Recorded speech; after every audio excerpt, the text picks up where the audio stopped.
Ee, Bugünkü mövzumuz ikincili eritrositozdur. Açığı bu mənə hansı mövzu haqqında danışmaq istəyən sual verəndə çox fikirləşdim və bu mövzu haqqında danışmaq qərarına gəldim.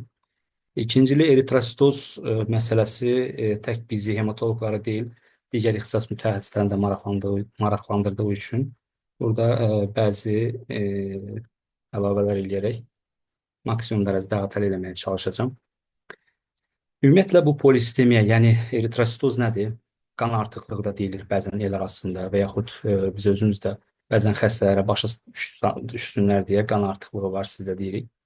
Eritrositoz həmçinin polisistemiya adlanır. Periferik qanda hemoqlobin konsentrasiyasının və ya hematokritin artması buna aiddir.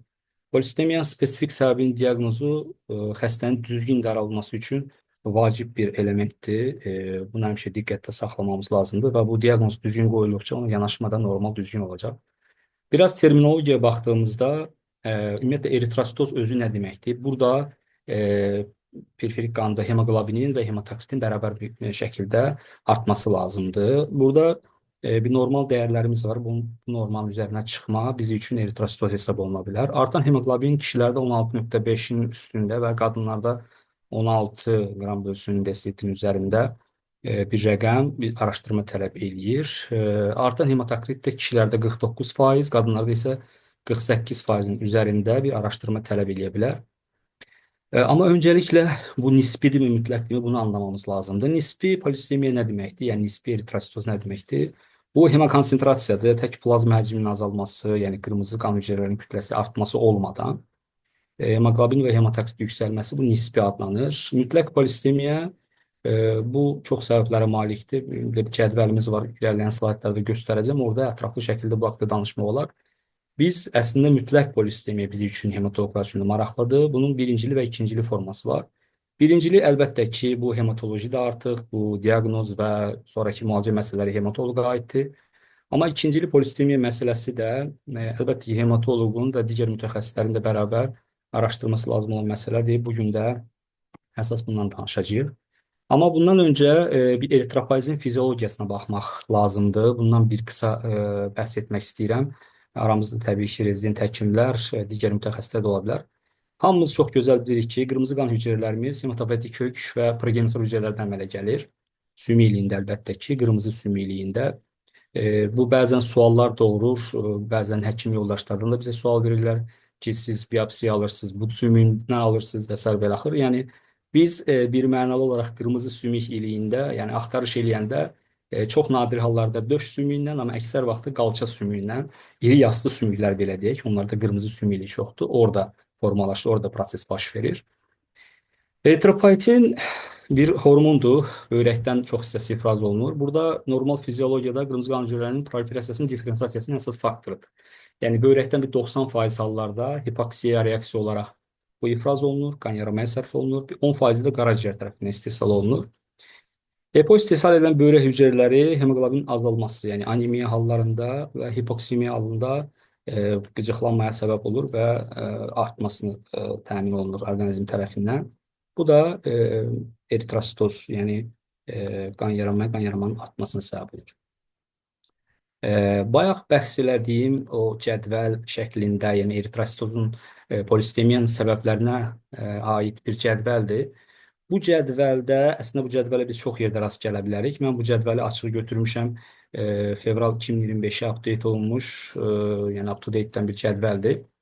Bunu çoxlu belə bu haqda yazılan məqalə və ədəbiyyatlarda, yenilənmiş ədəbiyyatlarda bu cədvəli görə bilərik.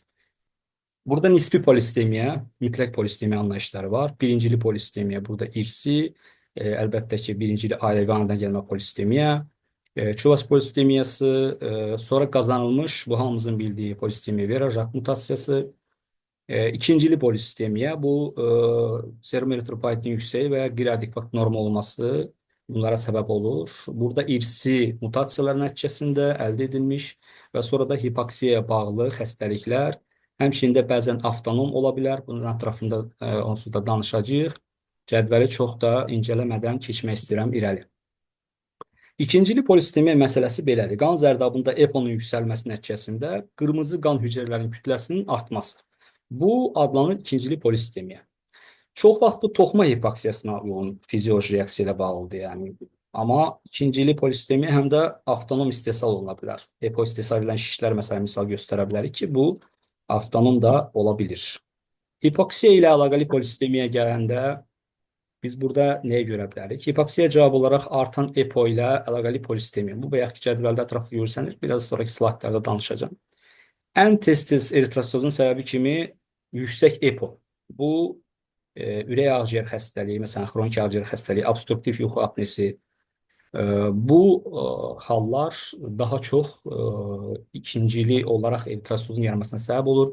Ürək ağciyər problemləri, hipoksiya bu əsas şey. Burada iki dənə fərqli anlayışlar var. Sistemli hipoksiya bu yüksək hündürlüklə bağlı, hündürlükdə yaşama ilə bağlı ola bilər. Ki biz bunu təcrübəmizdə də görürük. Dağ şəraitində yaşayanlar və ya dağ yerində xidmət edənlərdə biz bunu görə bilirik. Və funksional toxuma hipoksiyası isə yüksək oksigenə yaxın olan hemoqlobindən periferik toxumalara oksigenin buraxılmasının azalması. Yəni, məsələn, dəm qazı ilə zədələnmədə bu özünü göstərə bilər. Hipoksiya ilə əlaqəli polistemiyada əsas yeri biz üçün siqaret çəkmə durur. Bizim Azərbaycanda da siqaret çəkmə çoxdur, xüsusən də kişilər arasında. Və heç kəsə sir deyil ki, orduda da bu həddən artıq çoxdur və ona görə biz də öz təcrübəmizdə bunu çox görürük. Siqaret çəkmə ilə bağlı mexanizmə gələndə, yəni burada hipoksiya və eritrositoz məsələsi necə baş verir? Birinci növbədə siqaretin özünün tüstünü verdiyi hipoksiya, ondan sonra karbon, yəni CO-ya məruz qalma, karbon monoksiddə məruz qalma, siqaretlə əlaqədar digər xəstəliklər, yəni ağciyər xəstəlikləri, bunlar problem yarada bilər. Həcmin daralması, yəni burada baş verən tüstü baskısı problem yarada bilər. Bayaq dediyim kimi, orduda siqaret çəkənlərin çoxluğundan bəzi şeyləri təcrübə edinmişik. Bu haqda biraz ətraflı danışmaq istəyirəm, açığı ki, yəni burada nə baş verir. Deməli, orduda bizim qarşımıza həm heyət xəstələri, yəni komissiyadan gələn yararlılığın təyini üçün olan şeylərdə biz bunu çox görürük. Həm də gündəlik həyatımızda o qəbul etdiyimiz xəstələrdə bunu çox görürük. Siqaret çəkmə məsələsi belədir. Siqaret çəkmə əlbəttə, bayaq mexanizmi izah elədim. Biz süni şəkildə boğulmaya məruz qoyulur. Siqaret hər kəsə ziyandır, üzərində də yazır. Bütün dünya ölkələrində bu siqaret qutularının üzərində müəyyən antireklamlar var. Bizim ölkədə də var. Bizim ölkədə yazır ki, siqaret çəkmə sizin sağlamlığınıza zərər verir. Amma bu zərər o zərər deyil təbii ki. Bəzi insanlarda bu, təbii hər kəsdə deyil, bəzi insanlarda siqaret çəkmə məsələsi ciddi eritrositoza səbəb ola bilir. Bu mütləq eritrositoz şəklində. Biz nə edirik? Ümumiyyətlə, hərbidə biz belə bir test eləyirik. Yəni, xəstəyə su içirdirik. Mən bunu açığı su testi deyirəm. Bilmirəm, indi ədəbiyyat bilgisi yoxdur əlbəttə ki. Yəqin ki, bunu кейslərdən yığıb bir ədəbiyyat bilgisini yansıtmaq olar. Su testidir. Yarım saat ərzində xəstə 2 litr su içir. Sonra 1 saat gözləyirik. Ondan sonra xəstənin yenidən qan limonazini təkrarlayırıq. O zaman fərqə baxırıq. Əgərləri düzəlmə varsa eritrositozda, demək ki, bu nisbidir. Demək ki, bu relativ bir eritrositozdur. Xəstə sadəcə az mayı qəbul edib. Və düzəlmirsə, demək ki, bu mütləqdir və xəstədə siqaret çəkmə buna səbəb ola bilər ki, orada da daha çox hallarda. Əlbəttə ki, anamnestik məlumat burada çox önəmlidir. Çünki hər orduda qulluq edən də siqaret çəkmir əlbəttə ki, qarşımıza belələri də gəlir. Davam etmək istəyirəm. Hipoksiya əlaqəli polisitemiyalarda böyrək arteriyasının stenozu, böyrək kistləri, hidronefroz, böyrək transplantasiyanın özündə bu təxminən çalışmalarda göstərilib ki, 1/4-də eritrositoz ola bilir. Bu müxtəlif səbəbdən, yəni o böyrək tərəfindən EPO-nun artıq miqdarda sintezi, yəni başqa böyrəkdən söhbət gedir təbii ki, orqanizmə uyğunlaşana qədər. Və həmçinin də buradakı böyümə faktorları, androgenlər, renin-angiotensin sisteminin aktivləşməsi, onlar da daxil olmaqla bu mexanizmdə bunlara kömək edə bilər. Başqa bir məsələ şişlə əlaqəli polisitemiyadır. Bu, müxtəlif şişlər var ki, bunlar avtonom olaraq eposintez edirlər. Yəni, orqanizmdən asılı olmayaraq, bayaq da qeyd elədiyimiz kimi, orqanizmdə böyrəkdə və qaraciyərdə çox cüzi bir hissəsi olmaqla eposintez olunur. Amma bu şişdə isə bu belə deyil. Şişdə şişin özü eposintez eləməyə başlayır, eponu artırmağa başlayır. Bura hepatosellər karsinoma, böyrək hücrəli karsinoma, hemangioblastoma, feoxromositoma, uşaqlıq mioması daxil ola bilər ki, bu şişlərdə müxtəlif çalışmalarda indi burada göstərəcəm. Məsələn, hepatoselülər karsinoma xəstələrin 1/4-də eritrostoz bildirilmişdir. Bu çalışmanı səni göstərir. Çoxdan ödülmüş bir çalışmadır. 86-cı il hətta gedib dayanır bu çalışmanın tarixi. Çalışmaqla çox danışmaq istəmirəm, amma şişlə əlaqədar olan eritrostozla bağlı çalışma qısa-qısa keçəcəm. Şişlə əlaqədar polistemiyada məsələn bildirilib ki, böbrək hücrəli karsinoması olan xəstələrin 1-5%-də baş verir və bir mutasiya var. Von Hippel-Lindau, yəni VHL bildiyimiz mutasiya. Bu şiş bastırıcı kodlayan gendir. Burada nə baş verir? Hipoksiya səbəb ola bilən transkripsiya faktorunun anormal tənzimlənməsi səbəbindən EPO istehsalının artması baş verir. Və çalışmalarda bu da göstərilib. 90-cı ilə aid çalışmadır, 2002-ci ilə aid çalışmalarda müxtəlif seriyalarda xəstə toplusunda göstərilib bu. Uterus leomiyomasında da şiş hücrələri tərəfindən EPO istehsalına bağlı ikincili eritrostoz görülən çalışmalarımız var. Bir qədər ətraflı digər səbəblərə gəldiyimizdə bir qədər ətraflı sodium glikoz kotransporter 2 inhibitorlarından danışmaq istəyirəm. Son zamanlarda şəkərli diabet xəstələrində endokrinoloqların istifadə elədiyi çox populyar olan kanagliflozin, empagliflozin, dapagliflozin, ertogliflozin və bu sıranı artırmaq olar. Bunlar hətta ürək çatışmazlığı və xronik ürək çatışmazlığı olan xəstələrdə belə istifadə oluna bilən bir dərmanlardır və çalışmalarda məlum olub ki, bunlar eritrostoza səbəb olur. Əlbəttə ki, bunun araşdırması getdikcə artır, xəstə sayısı yığıldıqca. Mexanizm nədir burada? Mexanizm birinci növbədə eritropoyetinin artması, yəni artmış sintezi, bizim HIF-2 alfa səviyyəsinin artması nəticəsində böyrəkdə eritropoyetin HIF-2 alfa hipoksiya induksiya edici faktordur.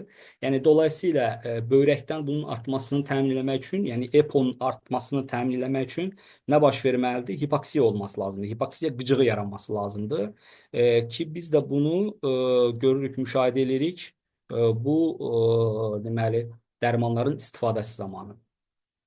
Eritropoyetin sintezi artanda da avtomatik eritrostoz yaranır.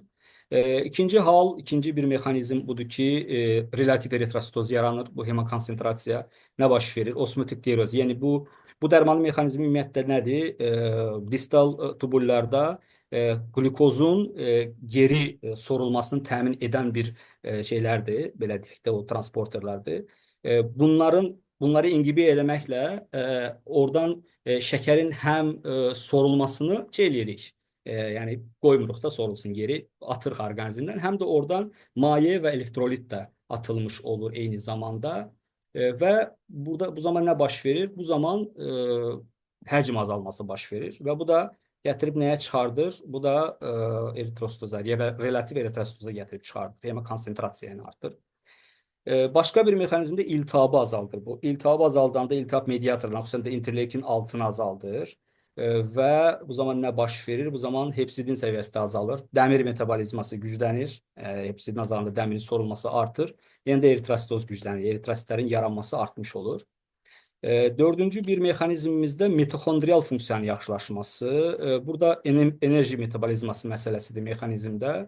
Mən bunu araşdıranda belə bir əslində sual yarandı məndə. Araşdıranda baxdım ki, həqiqətən də ədəbiyyat bilgisində var bu. Klinik əhəmiyyəti ola bilər bizim üçün və müxtəlif ixtisas sahibləri üçün ki, bu anemiya ilə müşahidə olunan xronik xəstəlik anemiyasında, məsələn, xronik ürək çatışmazlığında biz bu dərmanı rahat istifadə edə bilərik, məsələn, şəkərli diabet xəstələrində və onun nəticəsində də eritrositlərin artmasını görə bilərik.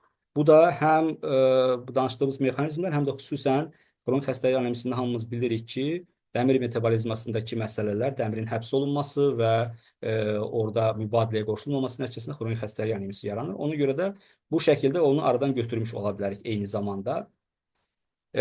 Amma əgər real eritrostoz varsa, yəni hematokrit təhlükəli səviyyəyə çatıbsa, o zaman yapacaq bir şey yoxdur. Burada davranmaq lazımdır bunu ləğv eləmək məsələsi ilə. Çox nadir olsa da rast gəlinə bilir. Bu klinik çalışma bayaq dedim, bunu aparıblar Mayo klinikdə əlbəttə ki, çalışmanı belə baxanda fikirləşdim ki, biz də təcrübəmizdə çox görürük, acaba biz də eləyə bilərikmi və s. və axır. Harda olmasına birinci baxmamışdım çalışmanı oxuyanda, baxdım ki, Bu çalışma Mayo Klinik'te olunub və o Mayo Klinik'te də çalışmada çalışmanın adında bir neçə adam vardı. Adamlar 2015-ci ildən 2021-ci ilə qədər 30 vaka toplayıb 30 vaka üzərindən çalışma eləyiblər. Məsələn, mən fikirləşirəm ki, biz 2015 və 2021-ci illərdə bunlardan daha çox sanki görmüşük. Sadəcə olaraq biraz bəlkə də tənbəllikdə bilmirəm, yaza bilmirik ya nədirsə. Yəqin ki, inşallah onları da yazarıq. Məsələ nədir burada? 30 xəstə var. 30 xəstədən 20'si kişidir. Yəni bunun təxminən 67%-i daha çoxu, 3'də 2'si kişidir. Orta yaş 64'dür. 29 və 81 yaş xəstələri bura alıblar. Xəstələrin 4'də 1'ində eritroza meyillik başqa bir faktordur. Məsələn, yuxu apnesi, siqaret olunub bunların içərisində və burada median pik 54,4%, qadınlarda isə 51,2%. Bu çalışma nədir? Başdan dedim onsuz da.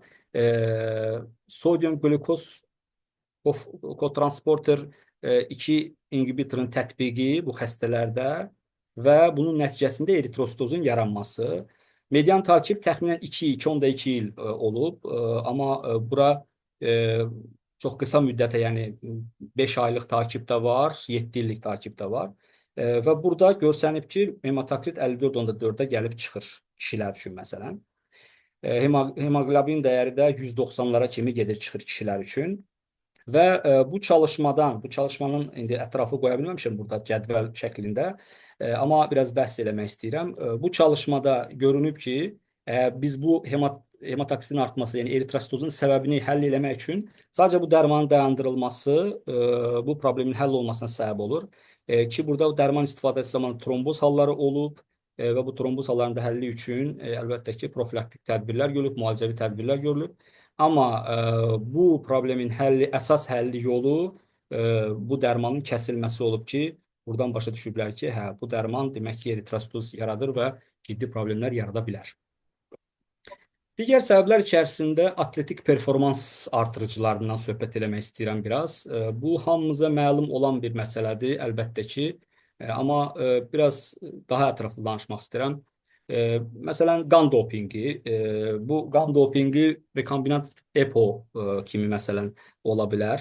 Bunlar istifadə edir daha çox idmançılar bunlardan.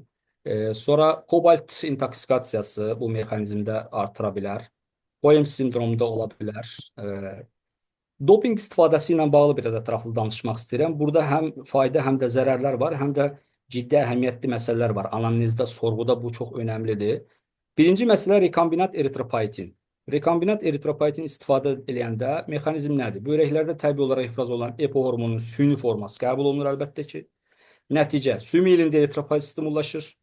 Eritrositlərin sayı artır, hemoglobinin miqdarı artır, oksigen daşınması yaxşılaşır. Yəni doping istifadə edənlər üçün bu yaxşıdır. Oksigen istifadəsi, daşınması yaxşılaşır, enerji artır, əzələ gücü artır və s. və ilə axır və bu atletik olanlar, yəni idmanla məşğul olanlar daha yaxşı performans nəticə göstərə bilirlər. Hipoksiyaya təqlid edən agentlər, bu HIF stabilizatorları. Mexanizm nədir? Hipoksiya induktiv faktor. Bu yollar inaktivləşir, sanki hüceyrə hipoksiyadaymış kimi göstərir özünü və siqnal olaraq EPO-nun artmasına gətirib çıxardır. Nəticə nə olur? Yenə də eyni şəkildə EPO sintezi artır, eritrositoz yaranır.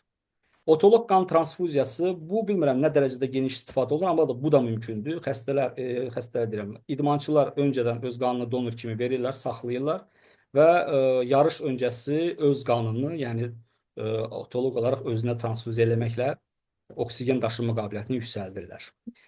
Androgenlər daha populyar, daha çox, hətta professional idmanla məşğul olmayanlar da bundan istifadə edir. Xüsusən də testosteron istifadəsi. Nə baş verir burada? Testosteron EPO səviyyəsini artırır. Birbaşa sümük ilində eritropoiezi stimullaşdırır. Nəticə yenə də eyni. İkincidə eritrositoz yaranır. Altda bir not olaraq qeyd eləmək istəyirəm. Həm bizim həkim yoldaşlarımız burada, hematolog olmayanlar və digər mütəxəssislər, bəlkə də həkimlərdən də bu dopinglərdən istifadə edənlər olub. Doping istifadəsinə nə baş verir? Qanın viskozitəsi artır. Tromboz riski yüksəlir, hipertoniya, insult və infarkt riski artır. Ümumiyyətlə, eritrositoz məsələsi, ikincili eritrositoz, bu mövzunun əsas seçilmə məsələsi məndə qorxu doğuran hissəsi tromboz məsələsidir ki, mənim təcrübəmdə şəxsən hələ müayinə aşamasında gənc bir xəstənin trombozdan vəfat etməsini görmüşəm. Ona görə də bu çox önəmlidir. Adi bəsit bir siqaret çəkmə nəticəsində də yaranan ikinci eritrositozdan tromboz və ondan letallıq baş verə bilər. Diaqnostik alqoritmdən biraz danışaq. Əlbəttə ki, bu daha çox hematoloqları maraqlandıran məsələdir. Biz də öz təcrübəmizdə belə eləyirik. Deməli, birinci növbədə bizə eritrositoz görürüksə, bunu təkrarlatmaq lazımdır əlbəttə.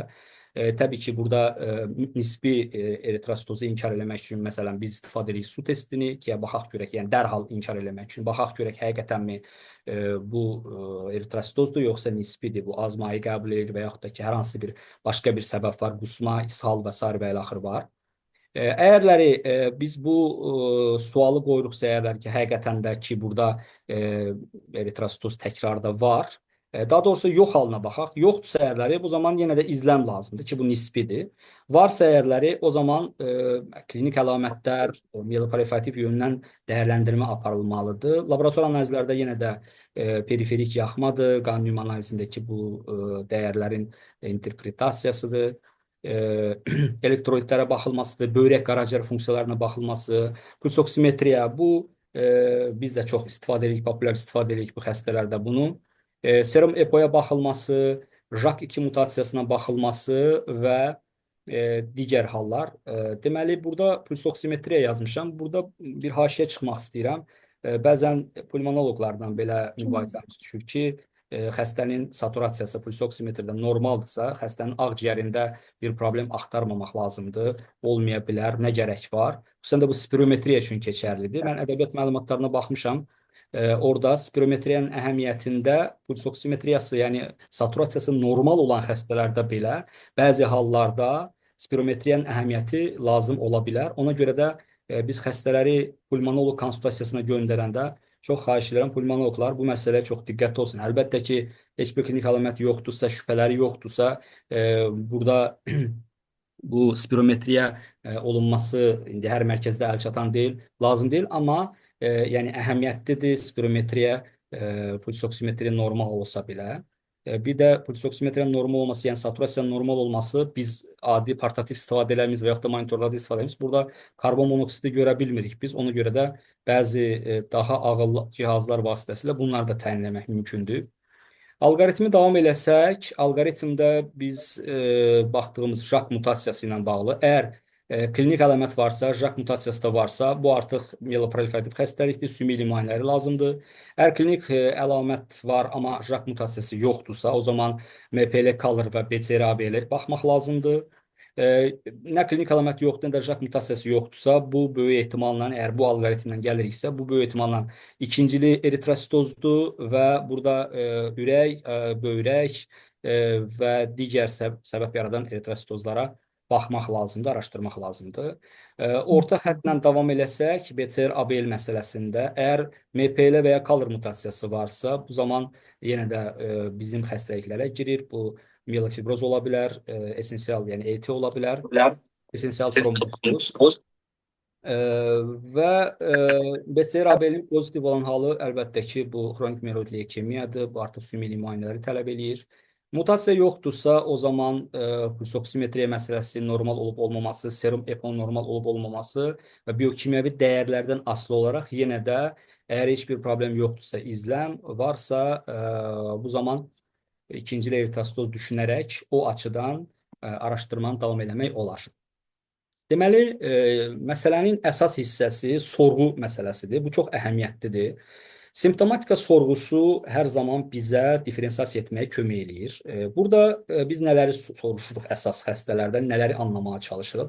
Hiperviskozita simptomları var, yəni qanın qatı olmasının simptomları var. Sinə və ya qarın ağrısı, mialgiya, zəiflik, yorğunluq, baş ağrısı, bulanıq görmə, müvəqqəti görmə etkisi, paresteziya, yavaş zehniyyət, depersonallaşma, yəni xəstə deyir ki, sanki mən uçunuram. Sanki uçuram hardasa. Belə bir hisslər bu qan qatılığından xəbər verən hissdir. Yəni bizim qabağımıza əgər eritrositozla xəstə gəlirsə, biz bunu anamnestik olaraq araşdırırıqsa, bu sualları xəstəyə verməklə nəyisə diferensiasiya edə bilərik.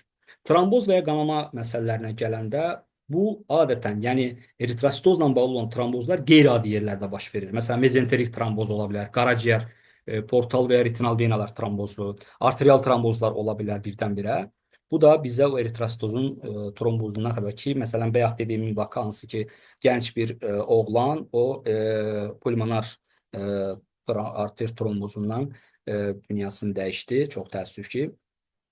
Deməli, polistemiya ilə əlaqədar simptomlar, yəni PV ilə əlaqədar simptomlar, yəni daha çox bizi tərəf, yəni PV-yə tərəf yönəldən simptomlar nədir? Səbəbsiz qızdırma ola bilər, tərləmə, kilo itkisi, qaşınma, xüsusən məsələn isti duşdan sonra qaşınma məsələsi, sifətin belə pretorik, yəni qızarmış formada olması, ətraflarda da bu baş verə bilər. Splenomeqaliya ola bilər. Yəni bu sorğu bizi üçün o tərəfə istiqamətləndirə bilər. Simptomatika sorğusu ikincili polistemiya üçün səbəblər, risk faktorları, məsələn, hipoksemiya, eritropoyetin ifrazədən şiş daxil olmaqla bütün bu pozğunluqlar hamısı ipucu ola bilər. Məsələn, həcm azalmasına bağlı sorğuda xəstəyə sual verir. Diuretik istifadə olunubmu, qusması olubmu və ya qusmaya bağlı hər hansı bir problem, ishal baş veribmi, iştahsızlıq varmı, yemə, içmə problemi varmı? Baş gicələmə və yaxud da ortostatik simptom varmı, təzyiq aşağı, yuxarı, bu şeylər, bu sorğu çox önəmlidir. Ürək ağciyər xəstəlikləri, bu barədə çox geniş danışmaq istəmirəm. Burada qeyd eləmişəm əslində çoxu. Burada xüsusən qeyd eləmək istədiyim şey şuntlar məsələsidir. Yəni, əgər xəstəyə şuntlar qoyulubsa, bilərəkdən və yaxud da ki, xəstədə bu patoloji halda şuntlar varsa və yaxud da ki, hər hansı damar problemləri, patologiyaları varsa, malformasiyalar varsa, o zaman bu əhəmiyyətli ola bilər bizi üçün. Abdominal çanaq şişi, yəni qarın boşluğunda olan bu şişlərin, çanaqda qarın boşluğunda olan bu şişlərin sorğusu, yəni simptomatika sorğusu nədir ki, gözlənilmədən çəki itkisi, xəstə kimisə mən çəki itirmişəm. Hematuriya ola bilər məsələn, çanaqda, qarın nahiyəsində ağrı ola bilər və yaxud da dolğunluq ola bilər nəsə. Həmçinin də börək transplantasiya da bir anamnezli bir sorğudur ki, bu eritrositoz məsələsində əhəmiyyətli olsun. Sosial sorğu da çox önəmli, əhəmiyyətlidir. Məsələn, birinci növbədə siqaret çəkmək. Mən bu sunumu hazırlayanda çoxlu ədəbiyyatlara baxdım və bu ədəbiyyatların hamısında eritrositoz məsələsində əgər siqaret çəkirsə xəstə, birinci növbədə siqaretin dayandırılması tövsiyə olunur. Yəni, ona görə biz də öz təcrübəmizdə xəstələrə siqaret çəkməyi dayandırmağı birmənalı olaraq tövsiyə edirik. Karbon monoksid məsələsi bu tək siqaret çəkmə deyil, o işlədiyi mühit ola bilər. Məsələn, avtomexanik ola bilər, tuneldə işləyən adam ola bilər, yenə altlanacaqda, şaxtalarda işləyən adam və yaxud da mühərrikçi ola bilər, mühərriklə işləyən adam ola bilər və yaxud yanma məhsulları ilə işləyən adam ola bilər, iş yerindən əsl olaraq və yaxud hər hansı bir hobbi ola bilər. Məsələn, tutaq ki, onun həyat tərzi belədir, həyat tərzi ilə bağlı elektron siqaret, qəlyan və s. və ilə axır, tüstü, duman, buxar bunlarla təması çoxdursa. Həmçinin məişət şəraiti, soba, ocaq, isitmə cihazları, bunların nə dərəcədə ventilyasiyasının doğru təşkil olunması təbii ki, dəm qazına məruz qalmada əhəmiyyətli anamnezdir. Doping məsələsinə az öncə danışdım. Bu sorğu da çox önəmlidir. Mən xəstələrə məsələn həmişə sualları bu diaqnostikada həmişə verirəm. Yəni arıqlama məsələlərindən ot, bitki, çay, hər hansı bir dərman, əlavə vasitə istifadə edirsənmi, eləmirsənmi, bir də idmanla məşğul olursanmı, hər hansı bir əlavə steroid və s. bunlar daha çox steroid kimi tanıyırlar bunu, steroid istifadə elədim və ya testosteron da çox adam tanıyır. Bunları soruşuruq mütləq xəstələrdən. Fizik müayinə, bu fizik müayinədə həcmin azalması, hiperviskozda, ürək ağciyər xəstəlikləri, MPN təzahürləri bu qiymətləndirmədə istifadə oluna bilər. Xəstə gələndə, xəstəyə baxışda biz artıq dodaqlarda, qulaq hissələrdə, barmaqda sianotik bir görünüş, bu hipoksiya ilə əlaqədar ola bilər. Bu da bir anamnezdir bizi üçün ki, ikinciliyə yönəltsin. Bizi polistemik olan xəstələrdə əlbəttə ki, pletorik fasiya, retinal damarlar, ağrılı eritema sahələri görülə bilər. Bunlar daha çox PV üçün xarakterik bir şeydir. Ürək ağciyər, sonra orqanomeqaliya məsələsi bu fizik müayinədə əlbəttə ki, özünü göstərir. Başqa bir çox şeylər sadalaya bilərik. Məsələn, laborator testlər, bu alqoritmdə bunu qeyd eləmişdik. Nəbz oksimetriyası, bu karbon qazı nəzərə almaq məsələsi. Eritropoyetin əlbəttə ki, mütləqdir, ən önəmli məsələdir. Müxtəlif digər skrininq məsələləri, bir də spirometriya az öncə qeyd eləmişdim. Spirometriyanın qabağında sual qoymuşam. Niyə sual qoymuşam? Çünki spirometriya mütləqdirmi, deyilmi? Bu mübahisədir. Amma yenə də biz bəzi xəstələrimizdə əlbəttə ki, pulmonoloqla bərabər dəyərləndirərkən spirometriya məsələsini vacib olduğunu göstərən çalışmalar da var. Hətta spirometriyanın əhəmiyyətini izah edən çalışmalarda da up-to-date məsələn baxdığımızda bu var. Yəni spirometriya məsələsini heç vaxt əgər puls oksimetriya normaldır, yəni saturasiya xəstələri normaldır, bunu eləməyə gərək yoxdur ifadəsi doğru bir ifadə deyil ki, bu pulmonoloq tərəfindən işlədilir bu ifadə. İdarəetmə məsələsinə gələndə, burada əsas məsələ hipoksiyanın əsas səbəbini düzəltmək, yaxşılaşdırmaq, bu təhlükələri aradan qaldırmaq məsələsidir. Burada ağciyər xəstəlikləri problemi həll olmalıdır, siqaret məsələsi dayandırılmalıdır. Bir də biz daha çox istifadə elədiyimiz, bizim də daha doğrusu daha çox istifadə elədiyimiz flebotomiya məsələsində bəzi nüanslar var. Əgər xəstədə ürək ağciyər problemindən dolayı eritrostoz olduğunu düşünürüksə, şübhələniriksə, heç dəqiq deyilsə də, xəstəyə başdan flebotomiya olması çox da tövsiyə olunan deyil. Niyə? Çünki bu hipoksiya, toxum hipoksiyasını biraz da artıra bilər. Bu səbəbə də xəstədə hər hansı bir yerdə işemiya baş verə bilər. Nəticə etibarilə biz mütləq göstərişə baxırıq. Məsələn, tutaq ki, 65%lik bir hematokritimiz var, onun üzərində və həcm, artmış viskoz əlamətləri var. Məsələn, yorğunluq, baş ağrısı, bulanıq görmə, müvəqqəti görmə etkisi, paresteziya, yavaş mentasiya. Bunlar əgərləri yoxdursa xəstədə, o zaman flebotomiya çox da tez-tez istifadə edilmir. Bunların var olma halında yüngülləşdirmə amaçlı, əgər hematokrit çox yüksəksə, bu zaman istifadə oluna bilər. Deməli, məsələ nədir? Çox maraqlı bir şəkil qoymuşam. Yəni ki, keçmişə aid şəkildir. Belə simvolik bir şəkildə əslində. Kimsə fikirləşər ki, biz flebotomiyanı belə eləyirik. Xeyr, bu belə deyil. Amma flebotomiya məsələsi o sözün sözə uyğun bu şəkili qoymuşam. Deməli, müdaxilə məsələsi də belədir. İkincili polisistemik son xəstələr üçün müalicənin əsas məqsədi simptomları yüngülləşdirmək və tromboz hissini azaltmaq üçün əsas səbəb və töhfə verən amilləri yaxşılaşdırmaqdır. Bunu təkrar-təkrar niyə deyirəm? Çünki biz əlimizdə elə böyük bir şeylər yoxdur ki, ikincilik xüsusən də eritrostoz əgər təsdiq ediriksə, bunu xüsusən də tromboz profilaktikası üçün və bir də xəstənin simptomlarını yüngülləşdirmək üçün bir şey eləmək. Bizim də, sizlərin də yəqin ki, daha çox indi ən sonda müzakirələrdə bunu təcrübə olaraq əlbəttə ki, sizdən istəyəcəm, siz təcrübənizi necə istifadə edirsiniz. Amma biz şəxsən təcrübəmizdə, xüsusən də hərbiçilərdə də bunu görürük. Bu flebotomiyanı istifadə edirik əslində. Təbii ki, ehtiyatla istifadə edirik, amma istifadə edirik.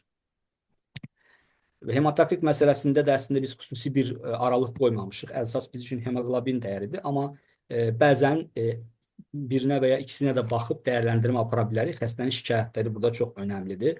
Əlbəttə ki, biz öz xəstələrimizdə bunu istifadə edəndə xəstələrimizdən feedback, yəni geri dönüş alanda xəstələr mən özüm artıq hiss edirəm, rahatlayıram qan verəndən sonra və bu mənə yaxşı təsir eləyir kimi ifadələri xüsusən də bizi üçün təcrübə olaraq, yəni təcrübə edilmiş oluruq ki, hansı xəstələrdə, hansı yerdə istifadə etmək daha doğrudur.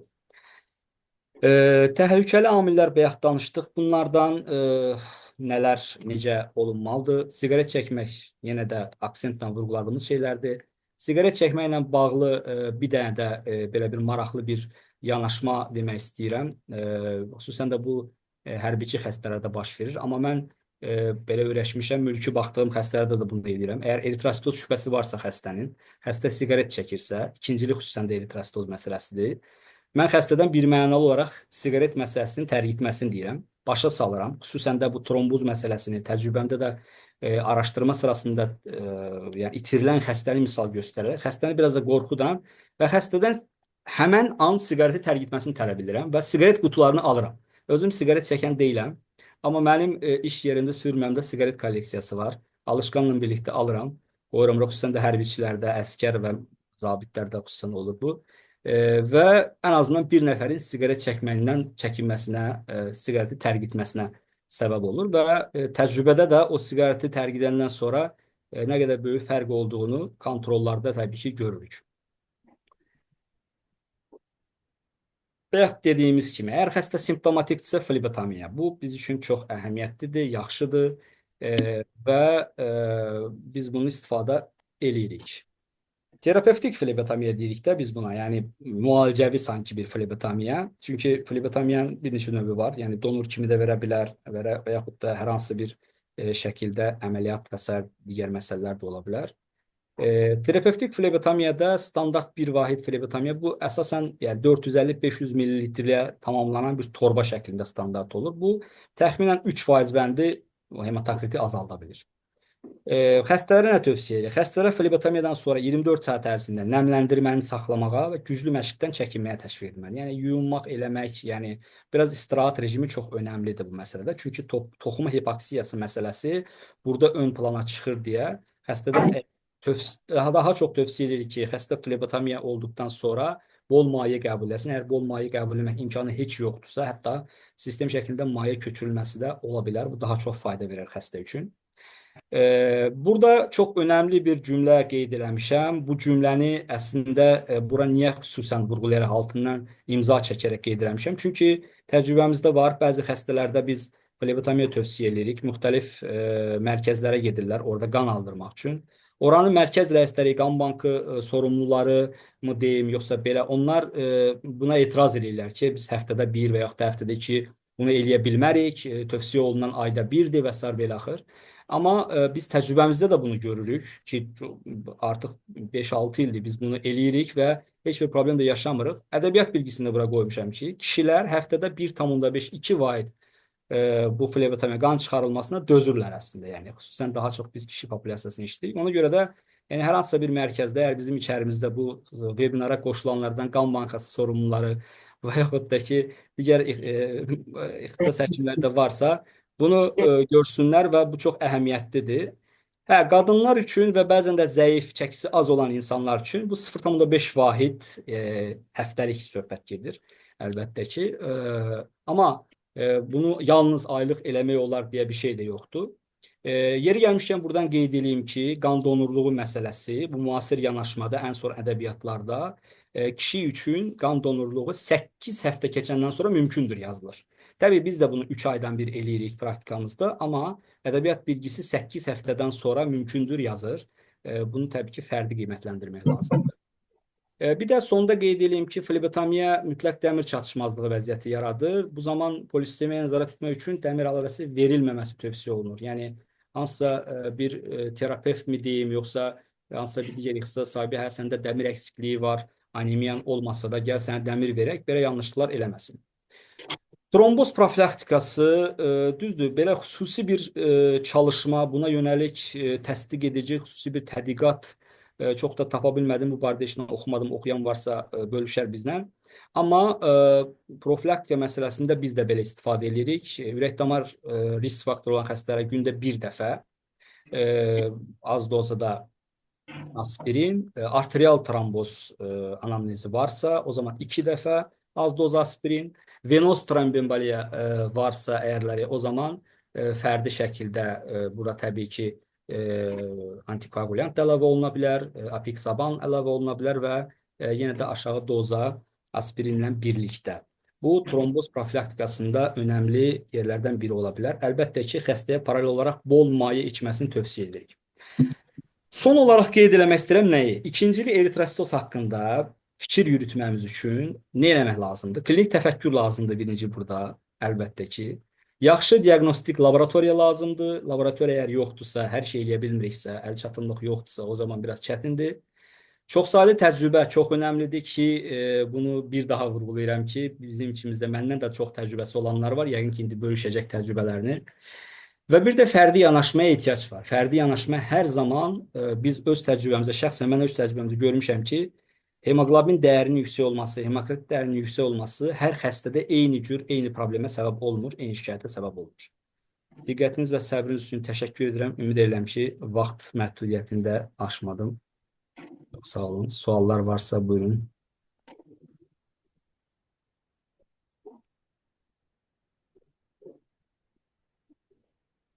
Günlər doktor, sizin mikrofon deyəsən yanmır. Mikrofonu açsaq daha yaxşı olar. Lütfən. Təşəkkür edirəm məruzunuz üçün.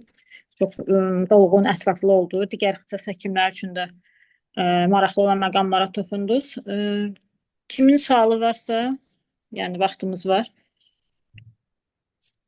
Sualı və ya əlavəsi ola bilər, ola bilər. Mən çox-çox üzr istəyirəm, müdaxilə eləmiş kimi oldum. Mən istəyərdim ki, əgər içimizdə bu barədə çox təcrübəsi olan varsa və yaxud məsələn mənim dediyim kimi bir xüsusi vaka üzərində olsa, çox xahiş edirəm bölüşərdi. Bu bizim üçün əhəmiyyətlidir. İşimizin də keyfiyyətini yaxşılaşdırması açısından, həm də təcrübə açıdan çox önəmlidir. Mən bir məqamı vurğulayım, doktor. Siz dediniz bu hərbi qulluqçular arasında, yəni Bəli.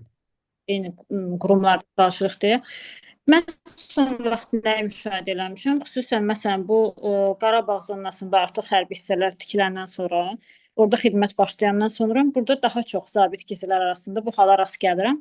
Xüsusən məsələn 2-3 il müddətdə artıq davamlı orada xidmət edənlər arasında, hərbi qulluqçular arasında daha çox rast gəlir. Düzdür, biz sizin o dediyiniz su testini eləmirik. Mənim üçün yenilik oldu, gəlmiş oldum. Sırf Bəli. siqaret baxımı. Yəni ictimai etkisi olanlar falan bilirik ki, Bəli. səbəbsizlikdən ola bilər. Amma siqaret üçün bu sınağı birinci dəfə də iştirəm. Gərək biz də tətbiq eləyək, baxaq. Yəni əslində o tam olaraq da siqaret üçün deyil. Burada bizim əsas məqsədimiz ən qısa müddətdə eləyə biləcəyimiz testdir və Adım nisbi üçün. eritrositozu, xüsusən də nisbi eritrositozu inkar eləmək üçün çox ciddiyəm. Çünki heyət xəstələri bizə gəlir. Məsələn, atıram adam gəlir məsələn işə düzəlməyə, müddətdən artıq kimi xidmət qalmağa, nə bilim gizirlik kursuna və sair və ilə axır. Biz onlara rəy verməmiz lazımdır qısa müddətə. Əlimizdə çox böyük bir laborator analizləri yoxdur. Biz ən azından nisbi eritrositozu inkar eləsək, demək ki, burada bir hematoloji patologiya yoxdur, yaza bilərik rahat bir şəkildə ən azından. Amma biz su testindən sonra da normallaşmayan bəzi pasiyentlər görürük, bəzi müraciət edənlər. Onlar artıq yönəldirik ki, sən yəni mülki şəxsən, heyət xəstəsi kimi bunu, təbii hərbiçilərdə əlbəttə bunu yatırdırıq, sümükli müayinələr və s. və ilə axır. Amma hər mülki şəxsə yönəldirik hematologiya institutuna ki, orada araşdırılması davam olunsun və başa salırıq ki, təbii birinci növbədə mən həmişə hamıya fərqi yoxdur, kimdən asılı olmayaraq heyət xəstəsi, mülki siqaret tərk edirəm. Hətta siqareti alıram. Deyirəm ki, siqaret istifadə etməkdə Elmir doktor da qoşuldu bizə. Salih doktor, Bəli.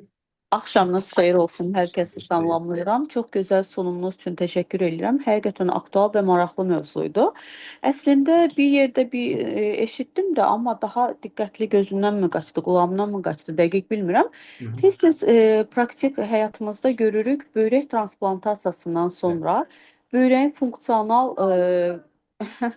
böyrəyin funksiyası tam düzəldiyi halda, heç bir böyrək sıxıntısı yaşamadığımız halda getdikcə artan eritrositozla rastlaşırıq. Əslində bəlkə biraz ağır yol keçmiş xəstə olduğunu nəzərə alıb, bəzən biraz daha dərin 20 hemoqlobinin 19-un üzərində 20-lərdə gördüyümüz halda bəzən bəlkə yanaşı həqiqi polistemiya var kimisindən araşdırmamızı başlayırıq. Eritropoyetin səviyyəsi normal, JAK2 negativ, hətta daha dərinə gedib belə deyim, sümük iliyi davamlı hemoqlobini yüksək gördüyümüz halda sümük iliyinə belə baxdığım vakalar olmuşdu. Bunun açıqlamasını nə düşünürsünüz?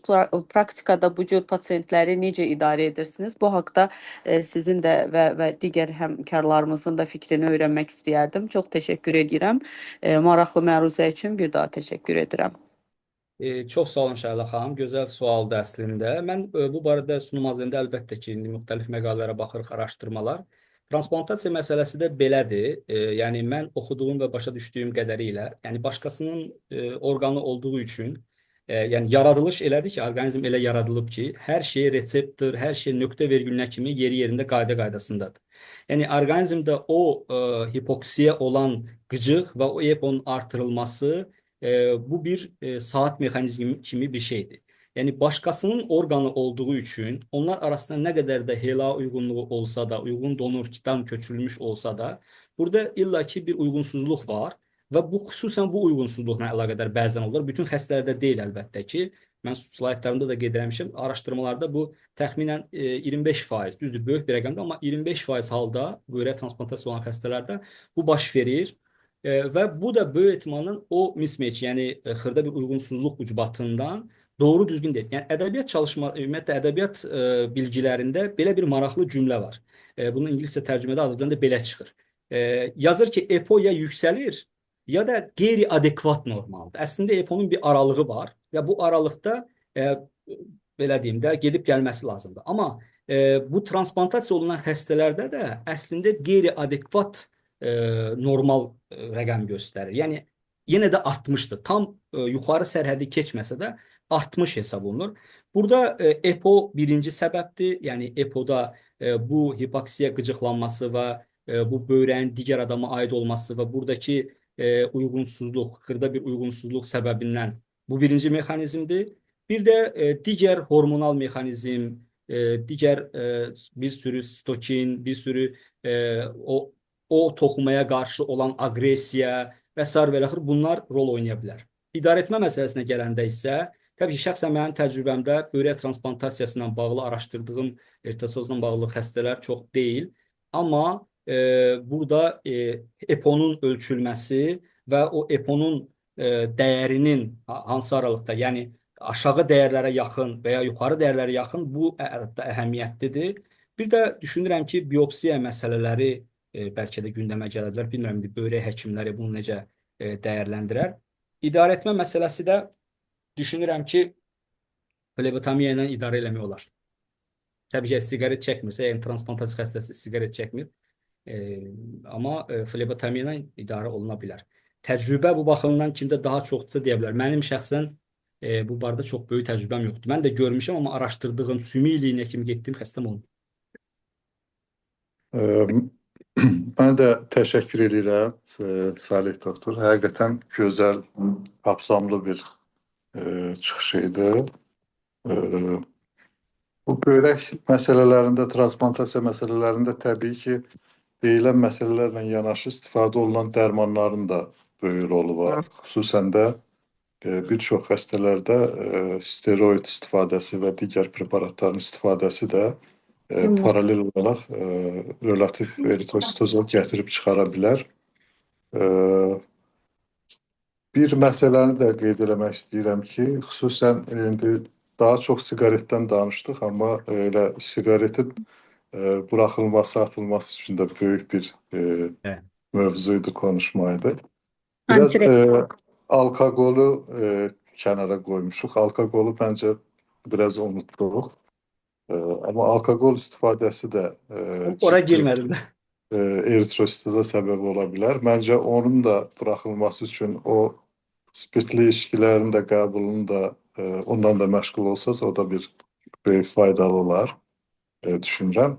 Bir də çox qısa olaraq demək istəyirəm ki, təbii ki, diaqnostikanın, alqoritmin aparılması doğrudur, amma hər zaman qeyd elədiyiniz kimi orada laboratoriyaların olması, daha irəli müayinələrin aparılması. Sadə olaraq biz daha çox eritropoyetin üzərindən hərəkət eləməliyik. Təbii ki, eritropoyetin aşağı hədlərdən biraz yuxarı və ya yuxarı göstəricilərdirsə, biz daha çox ikincili eritrositozlar haqqında düşünməliyik və bu alqoritmində sümük iliyi müayinələrindən tutmuş irəli genetik mutasiyaların aparılması üçün mənə elə gəlir ki, indi Azərbaycan şəraitində daha çox eritropoyetin və ondan sonra bu müayinələrə doğru getməliyik. Bir də o şəkildə göstərdiyiniz o flebotomiya məsələsini dediniz ki, biz də istifadə edirik. O şəkildə kim istifadə edirsiniz, yoxsa qan alma edirsiniz? Lazım olanda o şəkildə kim də istifadə edə bilər. Onu yəqin ki, biz yox, bizim bəzi pasientlərimiz var, onlar istifadə edə bilir bəzən. İndi o flebotomiya məqsədlə olmadığı üçün də başqa məqsədlə ola bilər bəlkə də. Amma bu biz bunu belə eləmirik yəni. Buyurun Elmir doktor. Axşamınız xeyir, sual vermək olar mı? Salih doktor. Təşəkkür edirəm çox gözəl məruzə üçün. Eritrositoz ikincili bizdə çox rast gəlinir. Həm talasemiya daşıyıcıları çox olduğuna görə, həm dağ rayonu olduğumuza görə. Niyə onlar flebotomiya olunsun? Donor ola bilməzmi onlar? Burada məsələ belədir. Əlbəttə ki, əgər tamamən ikincilidirsə, heç bir başqa bir xəstəlik yoxdursa, qan donoru ola bilərlər, heç bir problem yoxdur. Amma qan donorluğu məsələsi də belədir. Tutaq ki, Mərkəzi Qan Bankasına gedir, qan donoru olur və bilirsiniz ki, qan donorluğu və yaxud da qeyd elədiyim üçün 3 aydan sonra bir də donor ola bilir və biz bunu əgərləri bunu narahat edirsə, klinik şikayəti varsa bu baxımdan, o zaman biz bunu daha erkən istəyirik ki, bunu flebotomiya ilə qan alaq. Bu donor kimi daha erkən ola bilmədiyi üçün biz buna deyirik ki, bir mərkəzdə terapevtik flebotomiya olur. Yəni alsınlar qanını, atsınlar, istifadə eləməsinlər.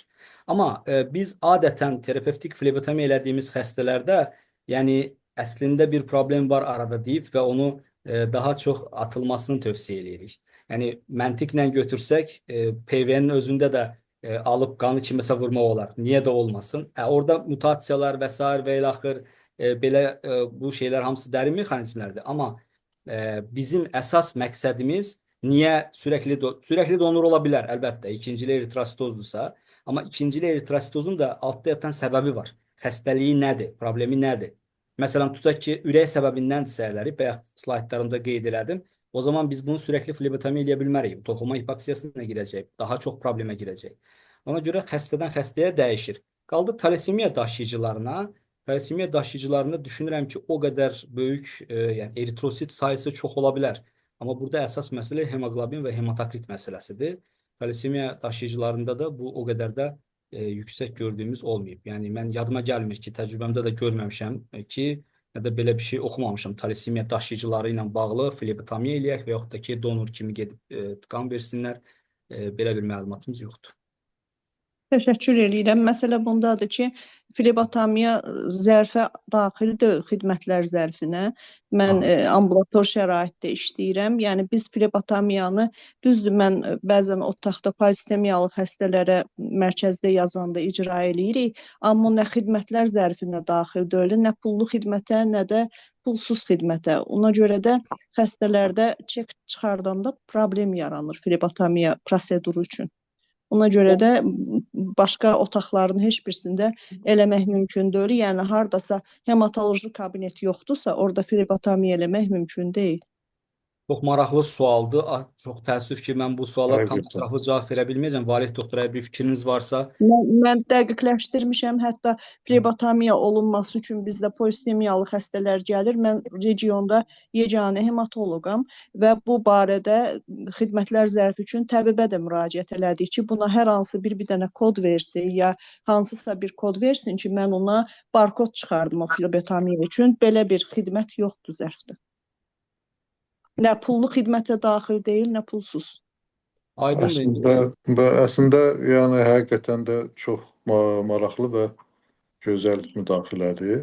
Bəli. Təbii ki, məncə doğru eləmisiniz. Məncə müraciət eləmək lazımdır. Həqiqətən də o bir zərfə daxil olunmalıdır. İkinci tərəfdən də qan alınma prosedurunun yəni hər halda donorluq kimi var və qan bankında alınması oluna bilər, düşünürəm ki. Amma orada mümkün deyil, onlara icazə verilmir. Qətiyyən mümkün deyil, flebotomiya prosedurunu eləmirlər.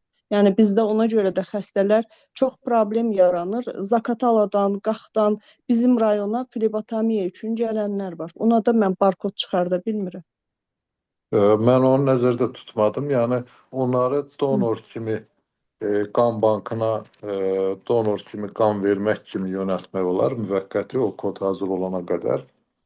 Amma artıq o alınmış qanın istifadəsi ondan sonra əgər polisistemili xəstələrdirsə, həqiqətən də istifadə olunmur. Amma ikincili eritrositozlarda düşünürəm ki, o qanda istifadə oluna bilər.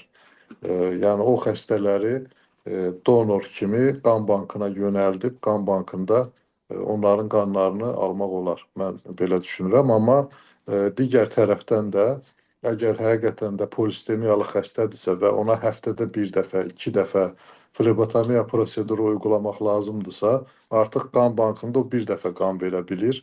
Növbəti qanını 8 həftədən sonra verməlidir. Ona görə də düşünürəm ki, müraciət edib həqiqətən də bu cür xəstələrin müalicə alqoritmini verib və o proseduru, kodu alma, ona nail olmaq lazımdır. Mənim fikrim belədir.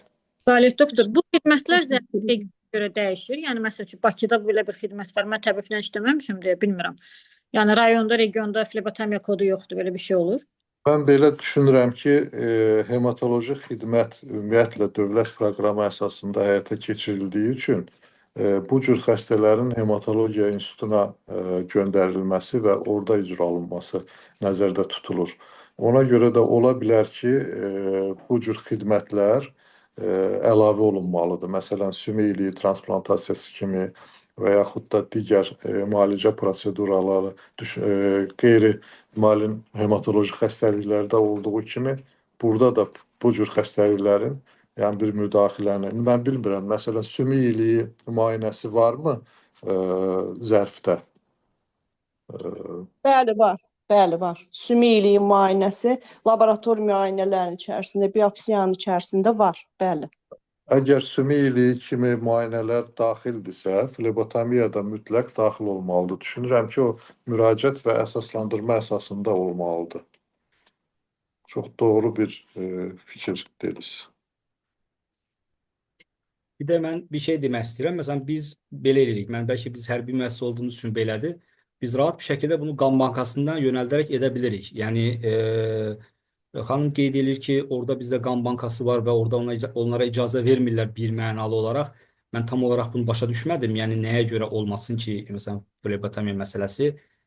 Yəni bunu hamımız bilirik ki, bu Bizdə qan qətiyyən alınması. o qan bankında qətiyyən icazə vermirlər. Hətta ikincili eritrositozla yaxınlaşanları onlarda müayinə eləyirlər. Əgər qanında eritrositlər çoxdursa, onları qətiyyən götürmürlər qanı ki, biz o atan qanı götürə bilmərik.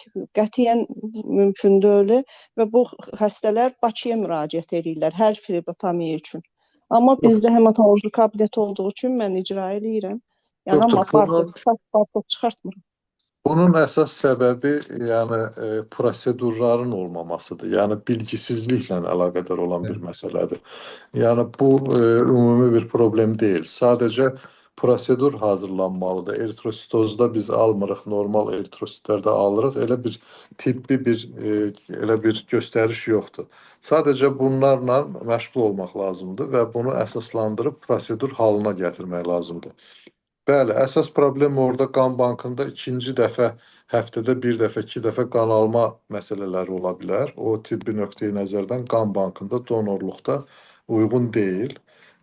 Onun üçün də terapevtik kabinetlərdə, xəstəxanalarda flebotomiyanın aparılması və onun kodlaşdırılması üçün əsaslı müraciət etsəniz, düşünürəm ki, o problem həll olunar. Bir də təbii ki, o xəstə flebotomiya üçün həftədə 2 dəfə Şəkidən Bakıya gəlməyi biraz onu da nəzərə almalıdırlar. Başqa sualı, qatıqısı olan varsa? Bir dənə bir şey əlavə eləmək istəyirəm. Bəxşəhlə xanım sual verdi bu ürək transplantasiya məsələsindən. Orada düşünürəm 1-2 əlavə məqam da nədən ibarət ola bilər. Məsəl üçün bir böyrək çıxarılır, digər natamam funksiyalı da olsa böyrək qalır, amma onun da eritropoyetini sintez etmək qabiliyyəti saxlanılır və ikincili bir stimulyasiya hesab oluna bilər də digər böyrəkdən də bu baxımdan ola bilər. Və yaxud da ki, doktor dediyi kimi steroidlər və yaxud da ki, immunosupressiv dərmanlar, siklosporin olsun, takrolimus olsun, bunların istifadəsi də ikincili belə bir eritrositoz, eritropoyezi stimulə edə bilər. Digər də səbəb bu böyrək xəstələrində bilirik ki, əksəriyyətində bu təzyiq problemləri olur. Transplantasiya olsa da belə və bu da o angiotenzin çevirici fermentlərin, angiotenzin 2-nin aktivliyi də bir tərəfdən bu prosesi stimulə edə bilər. Yəni hər şeydən biraz və yekunda bütün xəstələrə aid deyil. Təbii ki, belə bir şəkil yarada bilər. Bəli, düz deyirsiniz. Çox sağ olun. Gülnar xanım, yeri gəlmişkən mən bir dənə sizin bayaqki dediyinizi əlavə eləmək istəyirəm. Sizin də tərcümənizdə görürsünüz ki, bu işğaldan azad olunmuş torpaqlarda xidmət eləyənlərdə bunu eritrositozun meydana gəlməsi. Bu, mən düşünürəm ki, xüsusən yüksək dağ şəraitinə qədər. Çünki belə talih elə gətirmişdi ki, mən 2021-ci ildə Laçında ezamiyyətdə olanda və 15 gün müddətində orada dispanser müayinə, yəni hər kəsi rutin qan analizindən keçirdirdik və orada mən təcrübə edindim ki, təxminən 1500-2000 metrdən yuxarı yüksəklikdə artıq bu eritrositozları görürük. Bunun da səbəbi mən slaydlarımda qeyd eləmişdim, ola bilər toxunmadım ona. Oksigen parsial təzyiqinin aşağı düşməsi və orqanizmə hipoksiya kimi gəlməsi və bu hipoksiya nəticəsində qıcıqlama və EPO-nun artması. Düzdür, biz onları EPO eləmə şansımız yox idi orada rutin olaraq, amma yenə də bunları ikincili eritrositoz kimi dəyərləndirmək olar. Bu işğaldan azad olmuş torpaqlar çox dağlıq yerlər olduğu üçün o ərazilərdə yüksəklik Son minimum vaxtlar ona görə olduğu üçün son vaxtlarda orada xidmət edənlərdən eritrositozların görülmə səbəbi də bunlardan biridir. bir yığaq bu hərbi qulluqçulardan bir case hazırlayıb. Olar. Olar. Evet. Başqa bir əlavəsi olan varsa, vaxtımız Valid doktor nə məsləhət görürsünüz? Başqa sualı, əlavəsi olan varsa. Yəni Gülnar xanıma buraxıram. Yəni həqiqətən də maraqlı mövzu idi. Əgər suallarımız yoxdursa, yekunlaşdıra bilərik. Tamam, oldu. Çox təşəkkür edirəm Valid doktor. Diqqətiniz üçün hər kəsə minnətdaram. Təşəkkür edirəm. Sağ olun. Gəlin görüşlərə dək. Sağ Sağ olun. olun. Sağ olun. Sağ olun.